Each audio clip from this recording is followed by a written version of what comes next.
नमस्कार। आज सेप्टेम्बर मास 29 तारिख रविवार। आज सुविचार अत्यधिक कौनसी किछि भी भल नुहे, अति शब्दटी ही खराब। तुमको केते लोक चिन्हिचंती यह महत्वपूर्ण नुहे, कहीं चिन्हती यह विशेष महत्वपूर्ण। जीवन है क्षण भंगुर, यह उपलब्धि करी समस्त प्रकार द्वेष और कलहरु क्षांत हुओ।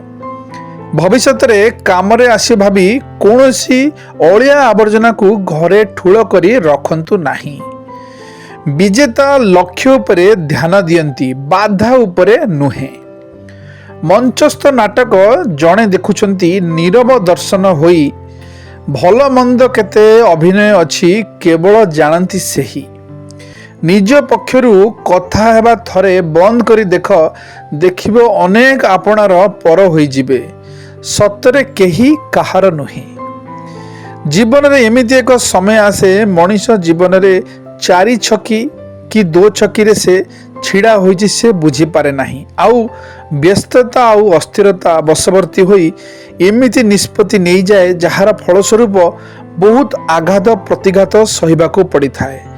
ठीक कथा बुझिया बेलू सबू ओलट पालट हो जाई थाए। तेणु मन को आयत्त करी विपद समय धैर्यर सह परिस्थितिर सामना करिबा निहाती आवश्यक। चेहरा को समस्ते सुंदर करती हेले केही हृदय को सुंदर करती नहीं। टाइम मिलिले हृदय को भी सुंदर करिबा पई ट्राए करिवे, कारण ये दुनिया रे सुंदर चेहरा मिल जिवो हेले सुंदर हृदय मिलिबा बहुत कष्ट। शुभ सकाळ, दिनटी आपणकर मंगलमय हो।